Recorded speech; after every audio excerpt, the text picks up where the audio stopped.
Listen, guys, I'm hungry, so it's about time we get this plated up. Jets fans know how to cook. That's true to my heart right there. Oh, yeah! That's the true sizzle reel. Welcome to Tailgate Center with Nick Mangold, presented by Cutwater Spirits. We're here at Nick Mangold's house, and he was so kind to light up the grill. So, Nick, what did you decide to cook for us today? So I wanted to keep it simple for our inaugural visit here at Casa de Mangold. So we just went with a little bit of hickory chips in the smoke box, and we're doing hot dogs today. I have a hot dog question for you. And this question has been going on, I think it's been kind of like a nationwide question now for a couple years. Is a hot dog a sandwich? That is the tough one. I mean, It's scholars maintain that, you know, both ways. That's the problem. There's no definitive answer to give. I think, you know, the same way that people say a burger is a sandwich because it's between two pieces of bread, I think if the bun splits, no, I'm going to say outright, I think it is a sandwich. It's between two pieces of bread, it's sandwich. Done. Okay, so Nick is team sandwich, because I've heard people say, well, you can't go to like a deli and get a hot dog or a hamburger, but you could get a hoagie, you get a turkey sandwich, you get anything. So I think it's interesting Why does the deli get to rule overall? I don't know. And I will say some delis you can't get a hamburger. Okay, that's fair. And I don't know about hot dogs. I've never really looked into it. So are you ketchup or mustard on the hot dog? Now, see, this is where we get crazy. We're going into the woods already. I am both. Right? I like ketchup. One line of each? No, it's like sometimes I like ketchup with a little bit of hot sauce, and then sometimes I like some spicy mustard to go with it.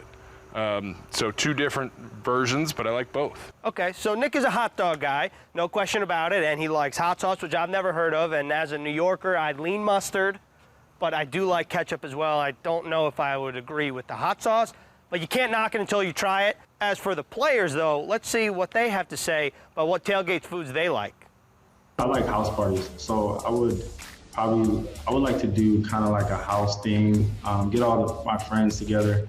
Definitely gonna have some nachos, some wings. Trying to get everybody to bring a certain dish. I know not everybody likes, you know, the same thing, so I like to see what kind of ideas people like to bring, and just have a good time.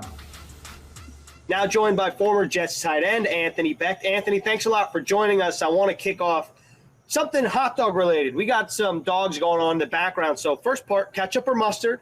And two, do you have a special hot dog recipe? Yeah, well, you know, right there, that's kind of, I go above and beyond the mustard and the ketchup. And it really is all about the toppings that you put on the hot dog. Now, I went to school in West Virginia. For me, they have a hot dog called the West Virginia dog. So I kind of put my touches on it and duplicate it. But this is how I kind of do it. I make some, you know, homemade fresh chili, no beans. Okay, and I like the chili a little meaty, so it's not as runny. You know, I don't like stuff dripping out of my hot dog when I have it. So I start off with a little bit of chili, and then I go on top with some of that yellow mustard. And then after that, I put a nice topping of coleslaw. And the key to the coleslaw is to make sure it's not like a real soggy, saturated coleslaw. You want nice, crisp cuts of lettuce that's shredded, so that when you put it on there, you get a nice crunch, a nice feel, and again, nothing's dripping out of the dog. And it is, once you bite into that, I know, Nick, you'll love this. Listen, Anthony, I could listen to you describe a hot dog, I think, all day long. Let me ask you, when you were playing, what was your go-to food before a game? I was actually a guy, I kind of went for a filet steak. So usually I had the filet, I had some green beans, usually that was an option. And then I kind of had a couple pancakes. So I felt like I got my carbs in. I got a nice steak. I chewed it well. You know, I didn't want that thing lingering in me for a while. So I had a well-chewed filet. And then, you know, for a little appetizer, I guess, you know, a little pancake on the side. So it's a crazy mix. I felt pretty good going into the game that I had all those kind of thresholds met when I got onto the field. Anthony, as somebody that grew up in Pennsylvania, you played in New York, Arizona, Tampa, now you live down in Florida. I'm just curious, where is the best barbecue food that you've lived? Where I've lived, wow.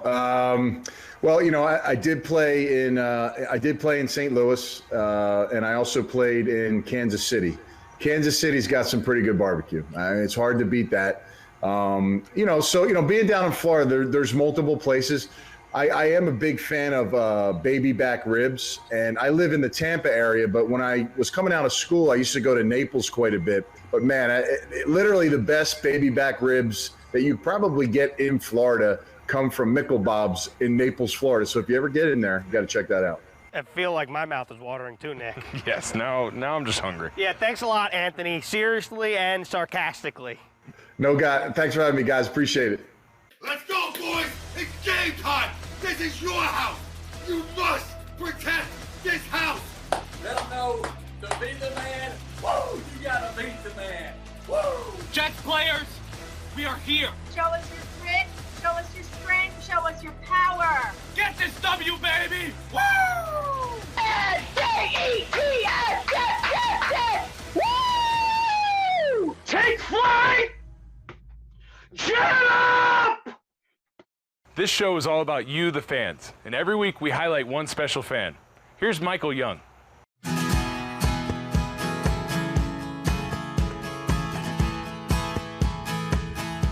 Set. Hike.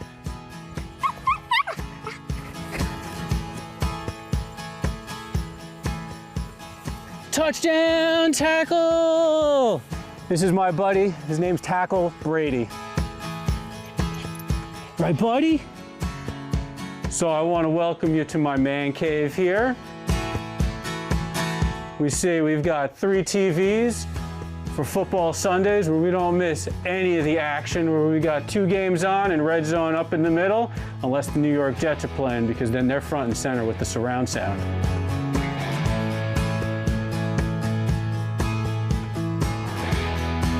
These right here are 2 of my stalwarts. We got Pete and the Uncle Dave that never miss any of the action at J23. Always ready to be at the house at 5 a.m. to get up and wait to get into the tailgate. You know, as we kind of move around, we have our New York Jets Super Bowl champions banner. We're proud to display and cannot wait to add on to it. But then, most importantly, we have Nick Mangold as the keeper of the beer. Nick, you the keeper of the beer? Yeah, I thought so too, buddy. We appreciate it. Hey, Mike, how you doing, buddy? I'm great, Nick. How you doing today? I'm doing fantastic. So tell me, when you got started as a Jets fan, what was that first moment? What sucked you in? So I actually remember it exactly. It was 1992. I was 8. And one of my buddies brought me to a game with his dad. And I remember getting like the pennant that's up on the wall and hot chocolate. And I had such a good time. I'm like, I can get behind this. So here we go. Starting at 8 years old. And you know, now at 35, it's become a little bit of an obsession. We just do our thing. Do our thing. Got sucked in by hot chocolate. I love that. Yeah. So tell me a little bit about your tailgating. Sure. So I mean, everything really starts on like Wednesday. You know, kind of like the guys playing the game. You don't just walk on the field and expect to win. You know, it's all preparation, you know, starting with seasoning and marinating, and we get that going. We have a conference call generally on Wednesdays and talk about, you know, what we're all going to be doing. So, I mean, everyone's coming to the house, either my house or one of the other guys' house, and we all met in the parking lot over the years. So it started, you know, just my wife and I parking over at J23, and then we met these 2 guys from Long Island. They joined, and, you know, 30 people and 11 years later, it's our thing, you know, it's really becoming a big family for us. Wait, so you're telling me that your whole tailgate is precedent on the fact that you just started meeting people and tailgating together? Absolutely. I love it. So give me, you know, since you're doing the home gate and you guys are bouncing around in different places, give me a little taste. Give me a little taste of what you got going on for your home gate. So, I mean, the meatloaf explosion is definitely a staple at the J23 tailgate. You got 93% lean beef, but inside you've got bacon wrapped with provolone cheese. So when I say explosion, when you bite into that bad boy, it explodes in your mouth. And then the only way to top it off is with some nice horseradish sauce, lining the meatloaf like a football. And then you still need a nice healthy option to go with it. And the only way to do that is you go with Green Giant Veggie Spirals.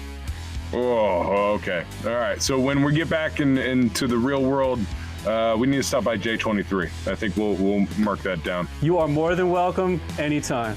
Awesome. Thanks, Mike. I appreciate you taking the time, buddy. This season, Pepsi is going live to upgrade your football watching experience. Go to madefornyfootballwatching.com for rules to learn more. Pepsi is the official soft drink of the New York Jets.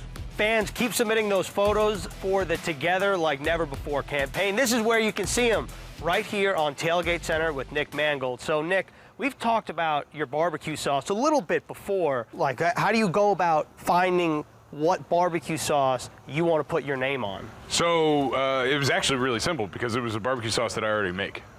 So I started making my own barbecue sauce, fell in love with the process of everything barbecue, and then thought I could do better than whatever I could buy in the stores.